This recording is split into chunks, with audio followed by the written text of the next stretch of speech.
If you have the ability to breathe through your nose right now, just take like 1 second to be grateful for that. Because after 5 days of just horrible, horrible congestion, and the fact that I can breathe through my nose for the first time in what feels like forever today is like truly spectacular. Hello. I meant to get this video out a little bit closer to the beginning of the month, but I ended up getting sick, as you may have guessed already. So if my voice sounds a little bit funky, that's why. Prior to this past week when I got sick, I was also, half of it was spent in New York. And I will be doing a little book haul video coming up because I did buy a number of books while I was there. So look forward to that. By the way, check out that audio upgrade, am I right? Like, I did it, y'all. Really, really pleased with this development. Yeah. So I've never really considered myself much of a reading challenge person, but then somehow this year I ended up joining not one, but two reading challenges. The first challenge I joined is the Read Good Challenge, and I actually talk a little bit about that in my previous video, which should be somewhere around here.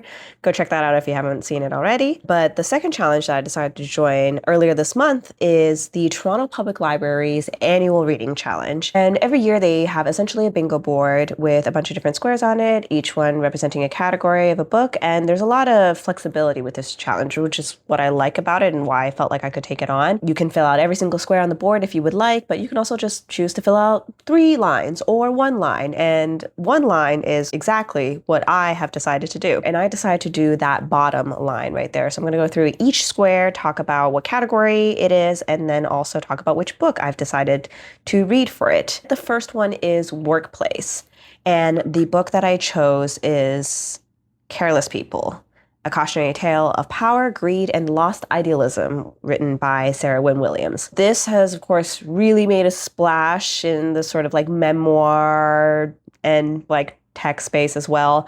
It is a book from a former Facebook employee who was there for a good number of years.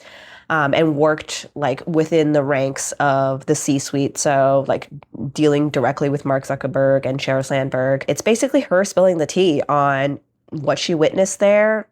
If you've been around on the internet for any amount of time, you probably have some sense of how awful that company is, and, you know, doing things like swaying elections and inciting violence and spreading misinformation and, you know, just general democracy destroying things.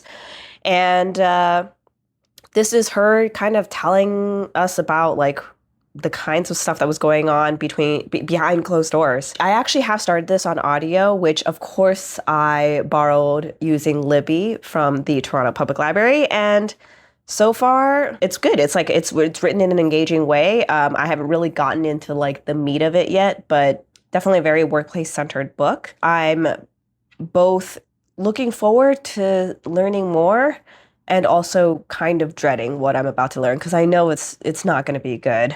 Oh my gosh, give me some tea. I still have a little bit of a lingering cough, and it's making filming really fun because I have so many outtakes from me just either my voice dying on a sentence or coughing, so pardon me. All right. Next up, we have Indigenous poetry, and this one I am really, really excited about because I've not really read any Indigenous poetry, maybe like 1 or 2 poems out in the wild, but not a full collection by any means. And the book I chose for this is actually one that was on the list of recommendations that the Toronto Public Library included on their website.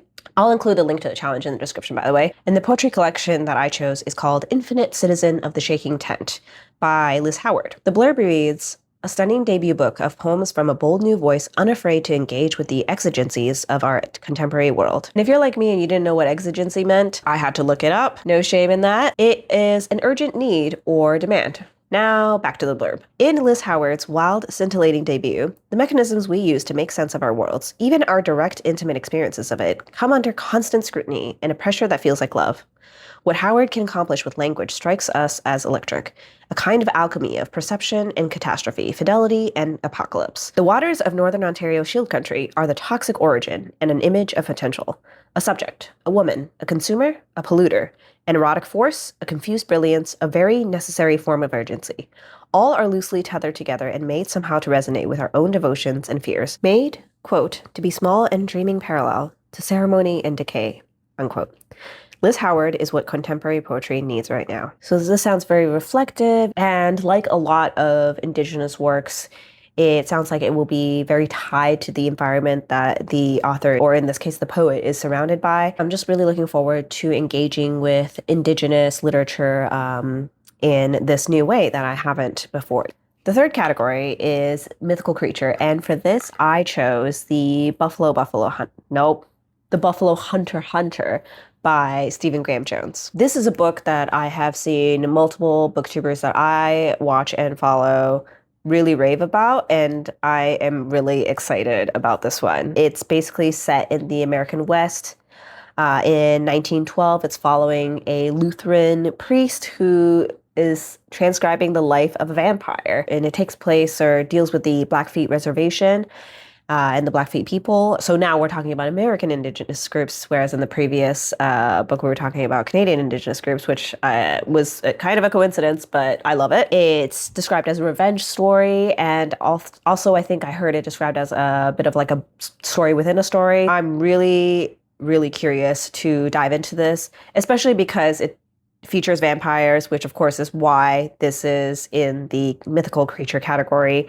And I just finished reading Dracula towards the end of last year. It made my top 10 books of 2025. I absolutely loved reading it. And so I'm so curious because the Buffalo Hunter was published in 2025. And so that is just about as contemporary as you can get compared to Dracula, which was published in the late 1800s. So I'm really, really excited to see, with like all of that time in between, like how vampires are depicted in this particular book, having Dracula, still so fresh in my memory. The next square is Warm Weather. And for this, I chose a book that is brand new to me. I think this one I got off storygraph, if I'm not mistaken. Somebody on storygraph, which is not affiliated with the Toronto Public Library, it's not like an official account or anything, but somebody kindly actually uploaded every single prompt and put it into one of the actual reading challenges on storygraph. So there's over 100 people participating in it now. I'll also put that link in the description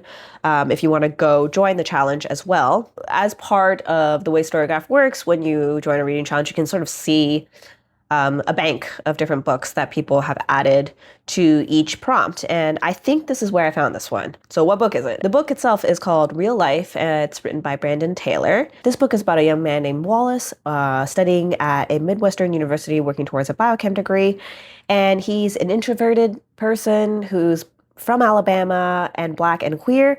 And so he's built up these defenses around himself. He feels wary about even his own circle of friends. He has some baggage from his childhood that he has to deal with. And he has some confrontations with his colleagues, an unexpected encounter with a ostensibly straight white classmate. And it sounds like he has to confront his own past. It sounds like it could be a very introspective book from what I can tell. I could be totally wrong since I haven't read it, but it seems like it's dealing a lot with his own internal struggles, and there's probably some sort of hiding around his identity, especially given where he's from and sort of that intersection of race and sexuality. So I'm interested to see how much this emotionally devastates me, because I do feel like it leans in that direction. We'll see. Okay, and the final square that I want to fill out for this reading challenge is Unlikely Friendship. And this book I am super excited about. It's actually right here. And it is Glorious Exploits by Ferdia Lennon. I actually read the first few pages of this when I picked it up in the bookstore, and I was immediately taken by the characters, by the situation going on, the humor in it, the way that it was written. I was instantly sold. So I already know that I like whatever's happening, and I'm just excited for the day that I like continue on with my reading of this book. The blurb reads, on the island of Sicily, amid the Peloponnesian War, the Syracusans have herded the Athenian invaders into a quarry and left them to rot. Enter Lampo and Gellin, two out-of-work potters with a soft spot for poetry and drink. Armed with nothing but a few blocks of cheese and too much free time, they head down to the quarry, offering to feed any Athenian who can recite a few lines from their great playwright Euripides. Before long, their ambition grows into something far grander, to direct a full-blown production of Medea, a decision that will test their courage and loyalties in ways they could have never imagined. Told with a contemporary Irish flair, Glorious Exploits is a riotously funny and deeply human ode to the unbreakable bonds of friendship, the power of art in a time of war, and the persistence of the human spirit across ages. I mean, that last sentence is definitely something that we could all use a little bit more of right now. I've also heard fantastic things about this book. I feel like it's going to be quite a propulsive read for me, just based on how much I ended up reading while I was standing in the store, deciding whether or not to actually buy this. And I just think the premise is just like a riot. I think it really lends itself to what will be a really interesting story. So yeah, really looking forward to this. Also, I love the cover. Like, they have that reflective coating on it. Yeah, no, it's a good cover.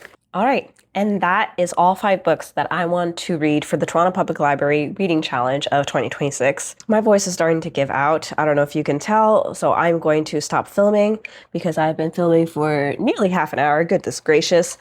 But thank you so much for watching. Hopefully next time you see me, I will sound and feel a lot better than I do right now. Let me know if you're participating in this challenge, if you've read any of the books that I mentioned today, and what your thoughts are on them, or if there's any prompts that are part of this challenge that you are particularly excited about.